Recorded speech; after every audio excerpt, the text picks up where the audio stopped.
Good morning. So good to be with you all this morning. We're going to just jump right in and talk about the recap from yesterday. In the morning, first thing I introduced an integration wheel that we were going to complete by the end of the day. It looked like this, and this is actually someone's that I didn't take home. So one of your students can't show you this week. The whole topic, since CC's overarching theme is to know God and to make Him known, I thought that we would start with asking the question, what does blank say to us about God? So what does exposition? What does the door in the wall? That's where we started first, with exposition.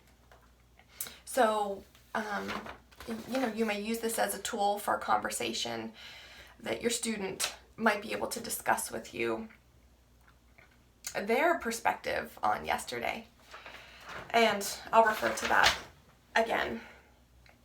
I really like the idea of when Miss Carey came in to teach how she was helping them to see the integration. So I'd like to do that more. So we went right into exposition. They read their essays. I did collect them. I'll pass them back next week so that I can make notes of all of the tools that they added into their essay. Then we discussed the new tool for our invention of Essay 6, and that is circumstance. That's 171 in your teacher's guide. So you might be able to realize there's a theme. We talked about definition, then comparison. Now we're on to circumstance. So our 5 common topics that we are again slowing down and diving deeper onto what does circumstance mean. So your videos are out there for you to look at in your teacher's guide. This week what we practiced in class is talking about what is happening in the same time at different places, surrounding locations. So we picked 3 different locations. Yesterday we did the example of what was happening right in class, and the students were calling out different things that were happening, right? Miss Bree was writing on the board. Students are sitting, and then they said silly ones, of course. Somebody's stealing my lunch, which, they were. And so I needed to address that. But we wrote it on the board because that's what was happening. Then our second location was what was happening in the next room. And that's Miss Carey's foundations room. So they called out what things they think were happening there. And then somebody did go peek in the window to see if some of those things that we thought were happening were true. So we're writing all this on the board. Our third location was what was happening right now at home.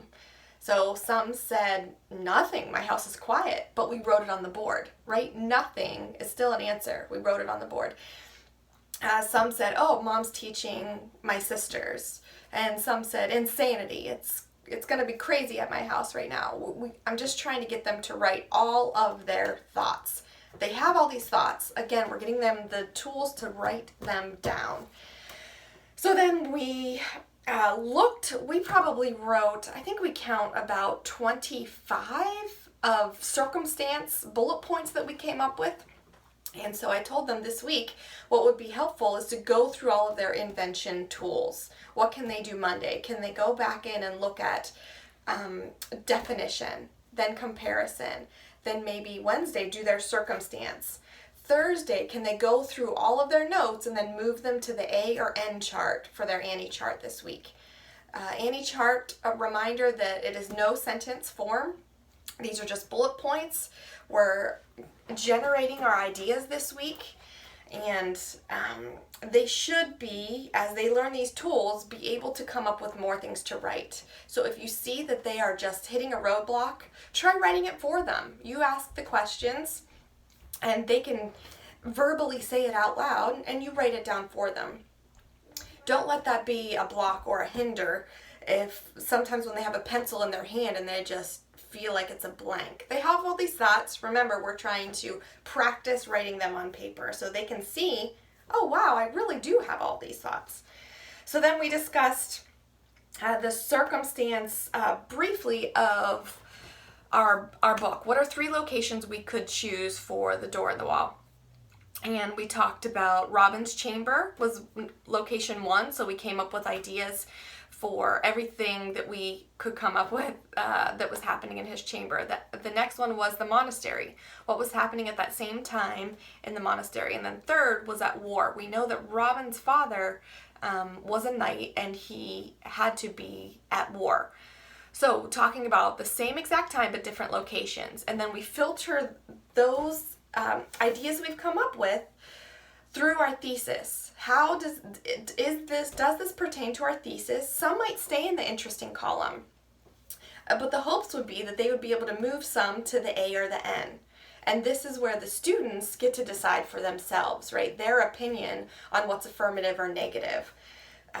So please, send me a message if you feel like you guys are hitting a roadblock or a mental block, if you will, and we can dive through some other creative ways to teach circumstance. Moving on to Latin. Latin today we did a lot of vocab drilling. They drill each other trying to do rapid fire drills. And then we also played hangman. And then we discussed our tenses and our mood again. There's still a lot of questions in class about that. And some with the appearance of like, I am not even sure what to ask or what to say. So continue those conversations at home. If you guys are coming up with repetitive questions at home, have them bring them into class. Also, if you see some, something unlock, like, oh, this was really helpful this week to understand, bring it in. Remember, I just want to be alongside of you guys, support the kids, and I love these things that you guys bring in because there's different perspectives and different tools that you guys are finding that can be most helpful. So please bring things in. I am always, I try to be open and welcome to new ideas. Next, we moved on to science. They each got a turn to practice presenting. So we kind of pretended, right? If somebody comes up to your station, I showed them 2 different ways of how to be really, inviting.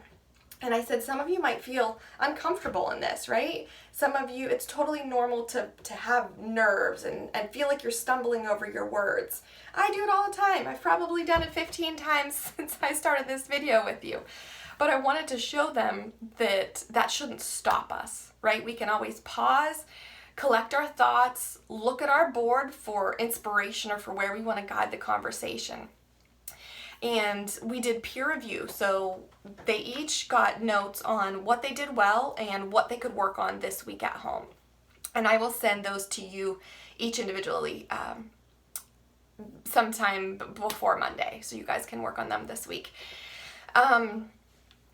Okay, let's see. Oh, bring the science, all of the science science fair presentation back this week. We are going to have foundations and essentials.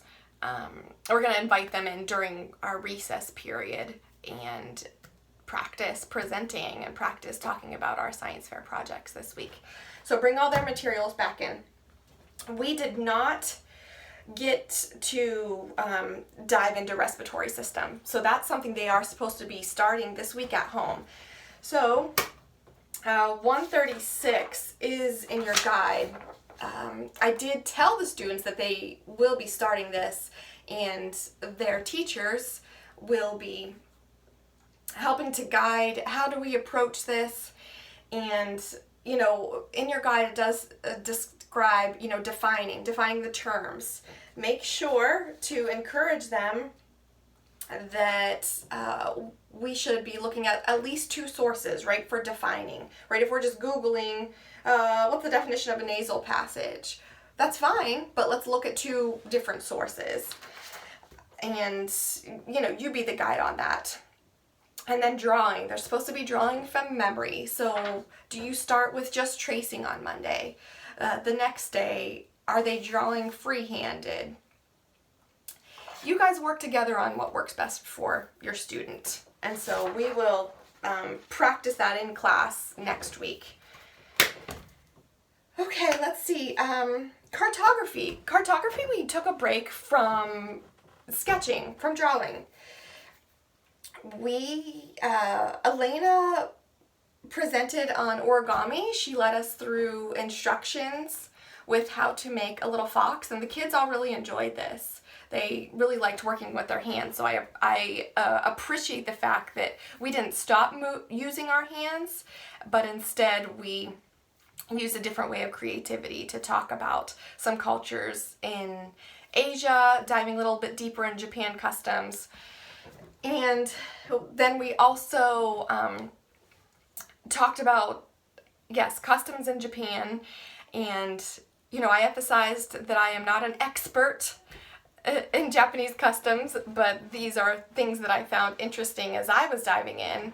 And so we talked about slurping noodles, and I showed them how to use chopsticks, and there's probably 15 more things that we talked about. So ask your students what they found interesting in diving into Japan. Moving on to math, we discussed the distributive law, and we ran into a few issues with distributive law. Not as far as relationship issues, but I'm saying the math. When we were plugging in numbers, we were trying to solve for a variable. We wrote it in a few different ways and asked questions and observed as we were going along. And after we kept running into like the two sides not equaling, right? On the right side and the left side. Sorry, the right side and the left side. And then we realized that we wrote the law wrong on the board.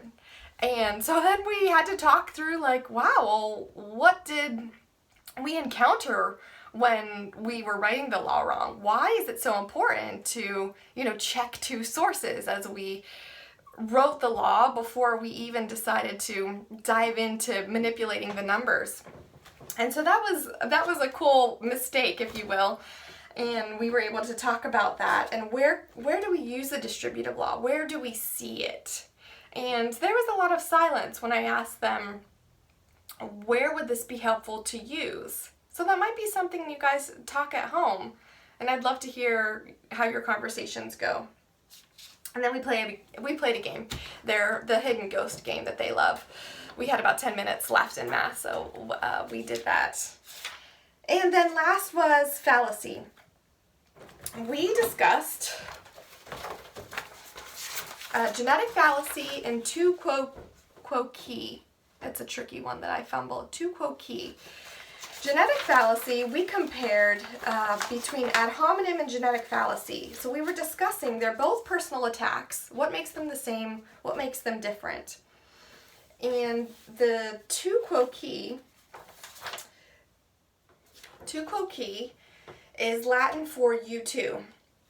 It's dismissing someone's viewpoint on an issue because he himself is inconsistent in that very thing. So to simplify, we were talking about, there's a very clear picture in the book about someone sucking on a soda, but pointing to someone else smoking, saying, keep sucking on that and it'll kill you. So it's saying, like, look at your own stuff before you tell somebody else what they're doing. The students really like bringing to, this week, or with my siblings this week, talking about where they're seeing fallacies in the world. We talked about, when we talked about genetic fallacy in political debates, that's a big topic now in our news. And whether or not they listen to the debates, we talked about how that could be helpful, a plan of attack on one of the opponents, because what happens is the issue is no longer the point of discussion, right? It's the person's character. So the person has to actually take time defending their character, and it takes away time from the real issue at hand. So continue to pull these out, continue to ask them questions and look and see where you guys see them around you. I will send you some integration snippets that I found on CC Connected that were helpful for me, and we'll see. You guys can enjoy them, enjoy having the conversation, be led by them. And so finally, back to our integration wheel. We left 2 blank. I'd like them to think this week about something that made them think about God this week. And what ways did blank speak to them about God?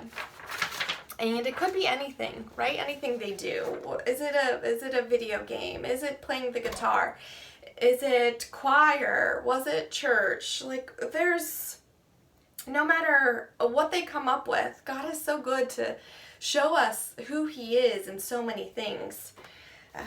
So I'd like them to bring this back with these filled in, and then we can talk about that. I think that's all.